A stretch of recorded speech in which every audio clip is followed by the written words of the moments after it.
নমস্কার বন্ধুরা, আমি প্রিয়াঙ্কা। আমার চ্যানেলে আপনাদের স্বাগত।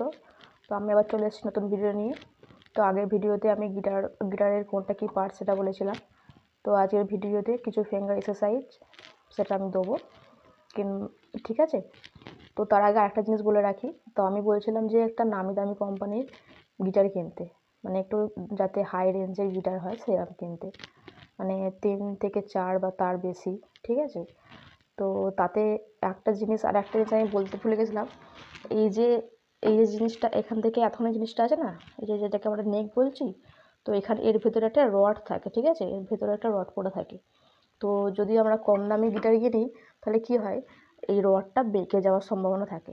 মানে কি হয়, রডটা অনেক দিনকার হয়, মানে ওটা কি, মানে কম দামে একটা রড দিয়ে দেয় এটা, তার জন্য এটা একটু মানে বেঁকে যায়। তো সেটা সোজা করাও যায়, মানে দোকানে গিয়ে আবার সোজা করা যায়, কিন্তু সেটা কি করা যায়, সেটা 2-3 বারের বেশি আর করা যায় না।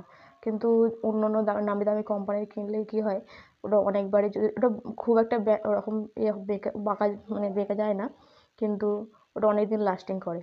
আর যদি কম দামি গিটার কিনতে হয় তাহলে কি হয়, মানে ওটা 2 থেকে 2.5 বছর কি 3 বছর লাস্টিং করবে, তারপরে আপনার মানে অন্য কিনতে হবে আবার।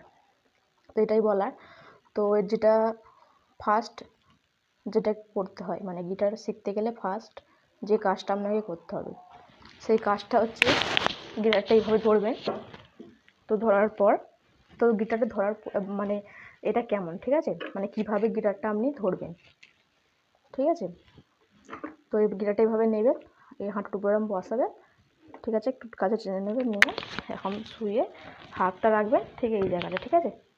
এই জায়গাটায় হাতটা রাখবেন, এই জায়গাটায়, তাহলে কি সুবিধা হয়, ঠিক আছে।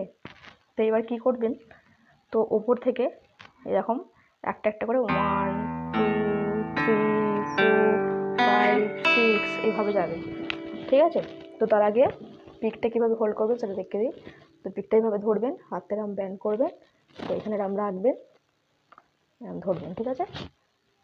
এরকমভাবে ধরবেন পিকটা, এইভাবে কিন্তু ধরবেন। এইভাবে ধরলে কী হয়, মানে অসুবিধা হয়, হাতটা চলে আসে স্ট্রিংয়ে কিংবা ফসকে যায়, ঠিক আছে। এইভাবে এই ব্যান্ড করে ধরলে তার ফক্সার হাতটা এরকম থাকবে, ঠিক আছে। তো এরকমভাবে যাবে 1 2 3 4 5 6, 1 2 3 4 5 6। তো প্রথমে এইভাবে দেখে দেখে করবেন, কোনটা কোন স্ট্রিংটা, প্রথমে যে জি, এই ই, আচ্ছা আগে আমি বলেছিলাম কোনটা কোন স্ট্রিংটার কোনটা নাম।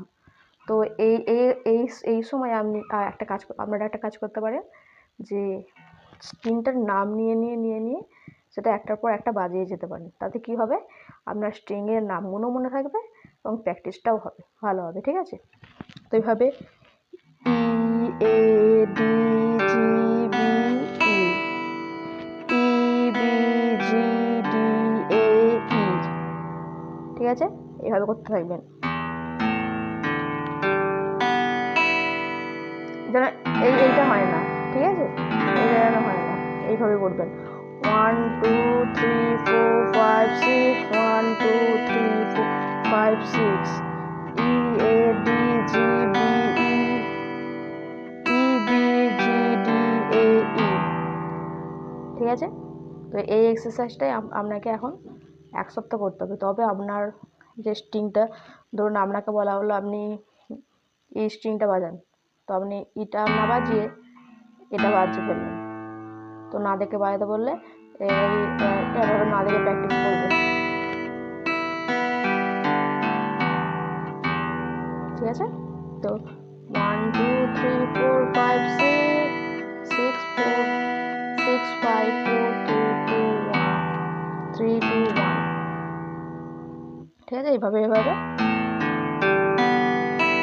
আচ্ছা না দেখে প্রথমে যদি না পারেন তো দেখবেন কোন স্ট্রিংটা ভাইব্রেশন হচ্ছে, তারপরে দেখবেন সেম স্ট্রিংটা বাজছে।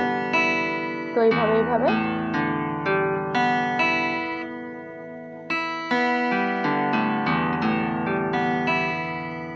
ঠিক আছে। ফার্স্ট এক্সারসাইজ এইটা। তো এই এক্সারসাইজটা করতে থাকুন, আশা করি ভিডিওটা হয়তো নাও লাগতে পারে, এই প্রথম এরকম হবে, ঠিক আছে। তো পরবর্তীকালে যখন আপনারা প্র্যাকটিস করবেন, যখন গান বাজাতে শুরু করবেন, তখন গিটারটা বাজিয়ে মজা আসবে। তো এখন অতটা মজা আসবে না, তবুও কিন্তু মানে গিটার বাজাতে গেলে, গিটার শিখতে গেলে, গিটার বাজিয়ে গান করতে গেলে, তো গিটারের লিড বাজাতে গেলে তো এইগুলো সব থেকে আগে দরকার। তো এইগুলো যদি না হয় তো তাহলে মানে গিটার আপনি শিখতে পারবেন না। তো আমি পারলে অনেকগুলো এক্সারসাইজ একসঙ্গে দিয়ে দিতে পারতাম, তাতে কী হতো, তো আপনারা দেখতেন, আবার আমার পর নেক্সট ভিডিও অন্য চলে আসতো একটা, তো সেটা দেখে সেটা শিখতে শুরু করে দিতেন। তো এইভাবে কী হতো, আপনারা মানে শেখার ক্ষমতাটা অনেক কমে যেত, মানে উৎসাহটা কমে যেত অনেক। তো আপনারা ধরুন আমি একটা গান দিয়ে দিলাম, সেই গানটার দিকে ইন্টারেস্ট দিলেন, কিন্তু এটার দিকে দিলেন না, তো পরবর্তীকালে এটা মানে তখন আপনি এটা শিখতেই পারবেন না। তো তাই জন্য তার আগে এই প্র্যাকটিসগুলো করে রাখতে হবে। তো এই প্র্যাকটিসগুলো করতে থাকুন, তো দেখবেন অনেকটাই ক্লিয়ার হয়ে যাবে। তো নমস্কার, এখানে এই ভিডিওটা শেষ করছি। তো যদি আমার ভিডিও ভালো লাগে তাহলে একটু সাপোর্ট করবেন, আপনাদের সাপোর্ট প্রচুর দরকার এখন। তো সাপোর্ট না পেলে কোনো প্ল্যাটফর্মে দাঁড়ানো যায় না। তো সাপোর্ট করবেন, ভিডিওটা পছন্দ হলে একটু লাইক করে দেবেন। নমস্কার।